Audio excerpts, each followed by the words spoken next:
A África Ocidental tem sido palco de diversos conflitos. Se vê ameaçado. A preocupação é que os conflitos internos ultrapassem as fronteiras. Mas, atualmente, a região sofre uma instabilidade que ameaça a guerra entre esses países do CEDEAO, também conhecidos como ECOWAS, uma organização de integração regional que englobava 15 países da África Ocidental. Mas, devido aos recentes golpes de Estado, esses 4 países foram suspensos. O golpe de Estado no Níger, que depois o presidente Mohamed Bazoum, levou Nigéria, Costa do Marfim e outros países a prometerem uma intervenção militar no Níger.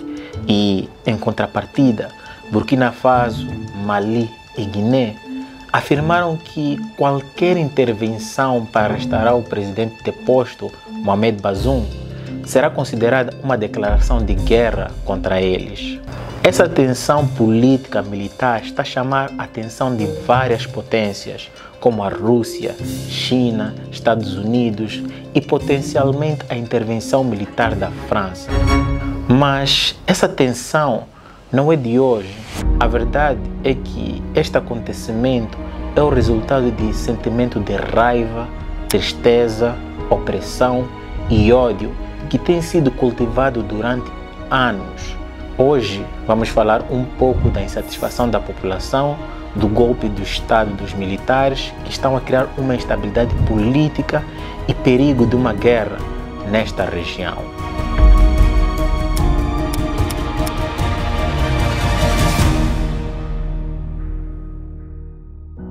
Então, antes de irmos para o vídeo, acho importante diferenciar o golpe de Estado da revolução, porque vamos em algum momento falar sobre esses dois conceitos distintos. Então, em resumo, o golpe de Estado é quando uma estrutura do poder, classe política ou militar, tira quem foi eleito e assume o poder.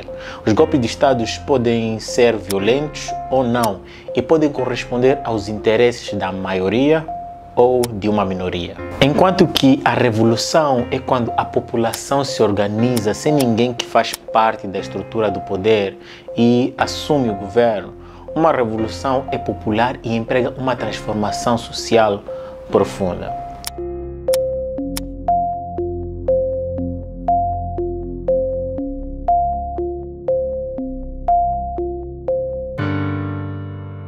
Ok? Lembre-se disso. Mas claro que existem algumas revoluções que já foram feitas com alguém que fez parte da estrutura do poder.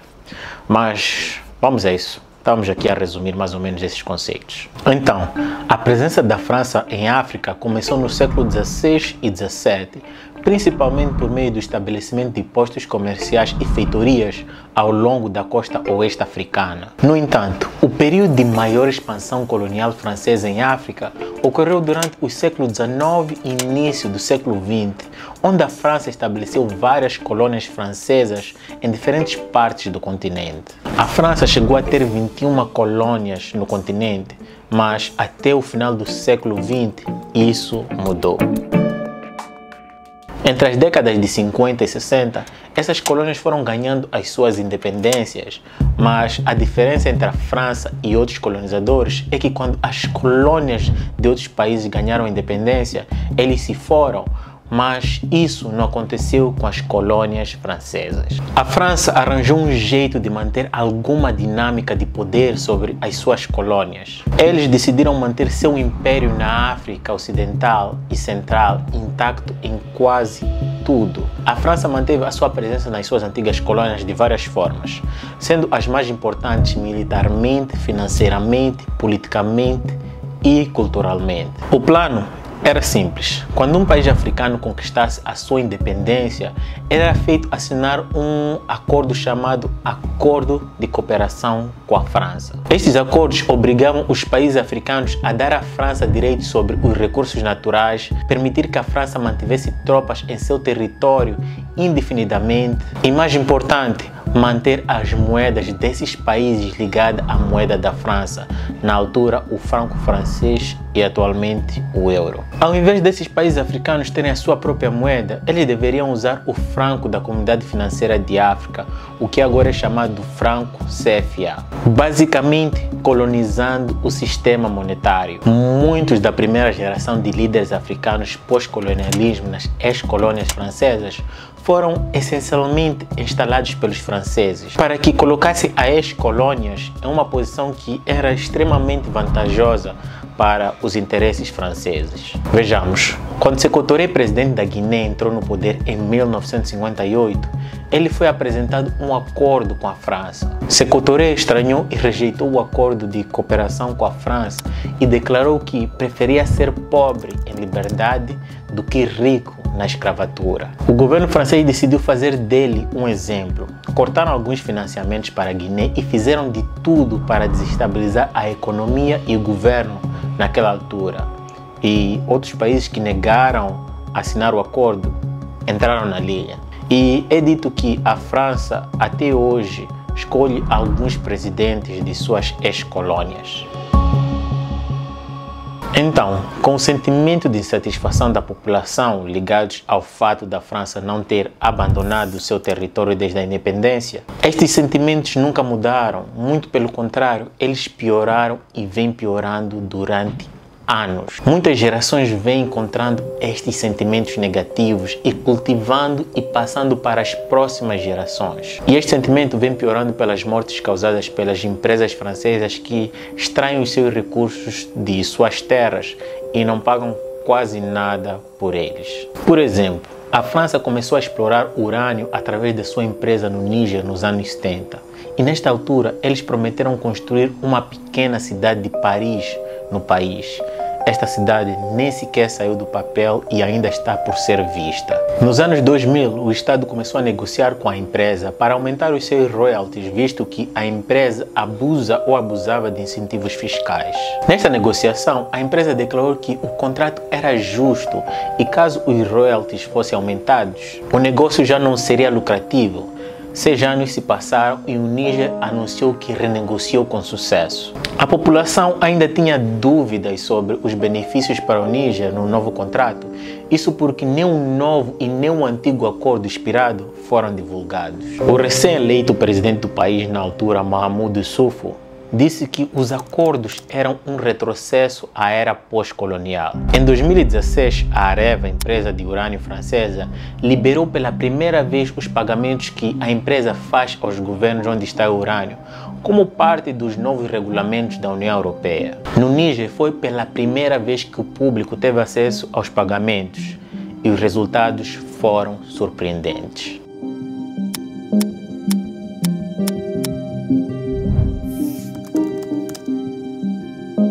Pois vários relatores documentaram anteriormente o quão desigual era a parceria, onde o Níger tinha apenas 5% de royalties.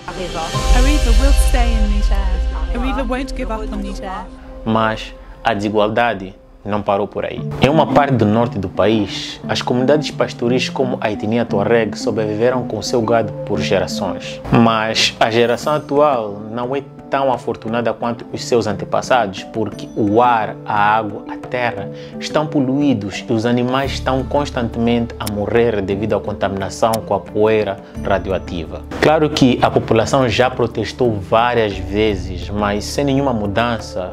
Eu acho que você pode imaginar como a população se sente.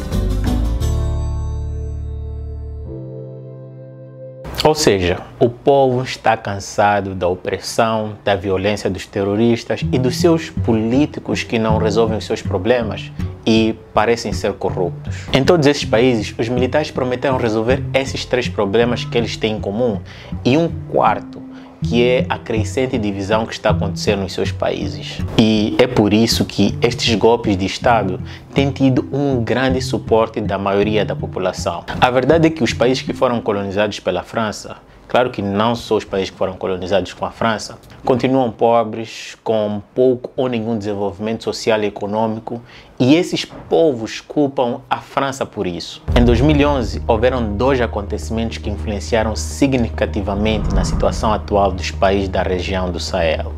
E estes acontecimentos foram a Primavera Árabe e a morte do Gaddafi. Com a queda de Gaddafi e do seu governo, houve uma grande mudança no balanço de poder nesta região. Isso porque durante décadas Gaddafi financiava e dava santuário a milhares de rebeldes de Chad, Mali e outros países. A mudança no equilíbrio de poder mudou porque, com a queda de Gaddafi, esses rebeldes voltaram aos seus países e começaram as suas rebeliões. Nesta altura, também houve uma grande fuga de armamento que caiu nas mãos dos terroristas, que piorou a instabilidade nessa região do Sahel. E esses grupos foram crescendo durante esse tempo. Desde 2011, vários países da África Ocidental sofreram golpes de Estado. No Mali, na noite de 24 de maio de 2021, o exército do Mali capturou o presidente Bah Indao e Assimi Goïta anunciou que Indao foi destituído de seus poderes e que ele tomou o poder. Pouco tempo depois, o exército francês saiu do país. E não faz muito tempo que se removeu o francês como a língua oficial do país. Esta decisão veio com um apoio de 96%. No dia 30 de setembro de 2022, ocorreu um golpe de Estado em Burkina Faso, que também resultou na remoção das tropas francesas no país. Em 26 de julho de 2023, ocorreu o golpe de Estado no Níger, quando a guarda presidencial deteve o presidente Mohamed Bazoum e o general Abdourahmane Tiani proclamou-se líder de uma junta militar. As forças da guarda presidencial fecharam as fronteiras do país e suspenderam as instituições estatais. Eles também suspenderam as exportações dos seus recursos para a França.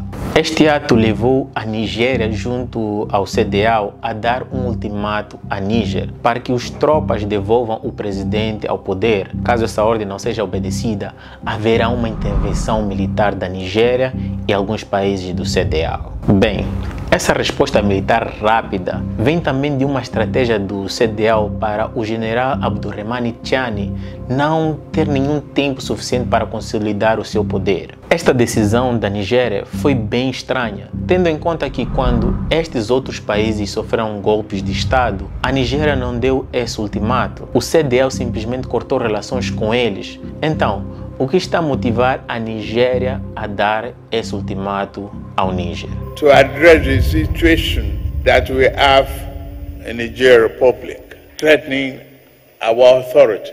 Estes golpes de Estado não te lembram algo? Eu acredito que lembram algo, sim. Este golpe de Estado tem algumas características muito semelhantes à Primavera Árabe. A Primavera Árabe foi a revolução que levou à queda de alguns líderes africanos pelo fato da população estar cansada deles e sua forma de governar. Hey, calma aí. Não foi necessariamente a população. Também teve alguns dedos externos nesse assunto. Então, tem um vídeo aqui no canal que eu falo sobre o tema. É só clicar aqui nos cards que vão aparecer aí em cima. Em todo caso, mas o aspecto mais parecido com a Primavera Árabe é o efeito dominó. A Primavera Árabe começou e rapidamente se espalhou no norte da África. Estes 3 golpes de Estado podem desencadear uma série de golpes de Estados nessa região, principalmente para as antigas colônias francesas e o resto da África Ocidental. E a Nigéria teme isso. A Nigéria tem um histórico de sofrer golpes de Estado. A população já mostrou descontentamento com o seu presidente. Então, a Nigéria está a tentar prevenir isso, mas este não é o único motivo. Vejamos, o projeto Nigal, que vai levar a Nigéria a ter um crescimento econômico exponencial, também depende da estabilidade política do Níger. Para que o projeto Nigal seja realizado, a Nigéria precisa do Níger para transportar o gás natural para abastecer França e outros países europeus. Tem um vídeo aqui no canal que eu falo do projeto Nigal, é só clicar aí nos cards. Então, mas por que a França pode ter uma intervenção militar? Isso é simples. Interesses. A França quer manter influência nas suas antigas colônias. Inclusive, Luigi Di Maio, antigo vice-primeiro-ministro da Itália, enfureceu a França com os seus comentários. Ele disse o seguinte, abre aspas, a França nunca parou de colonizar a África e cria pobreza no continente e nas suas ex-colônias. Vejamos, 75% da energia da França vem dos seus reatores nucleares. Esses reatores nucleares são alimentados pelo urânio, que não vem somente do Níger. Porém, o Níger é responsável por 25% do urânio usado para alimentar os mesmos, mas o urânio do Níger se tornou mais importante do que nunca desde o início da guerra na Ucrânia. A França tem reservas de urânio e é claro que pode encontrar um novo fornecedor. Porém, tem uma componente econômica sobre isso. O urânio que vinha do Níger era muito barato. Mas este não é o único motivo pelo qual a França pode ameaçar uma intervenção militar no Níger. Imagina se estes outros países sofrerem o efeito dominó dos golpes e outros países cortarem relações com a França. A França iria perder não só as suas antigas colônias, mas também todo o material bruto ou matéria-prima que sai desses países africanos e alimenta e suporta a economia francesa. Então, a Nigéria e a França têm motivos comuns para não deixar esse golpe passar em branco. O primeiro sendo tentar prevenir o efeito dominó dos golpes. O segundo, este golpe de Estado afeta diretamente a economia da Nigéria e da França. E alguns analistas já começaram a chamar isso de hipocrisia, visto que já houveram vários acontecimentos de falta de democracia e golpes de Estado, mas estes países nunca fizeram nenhuma intervenção.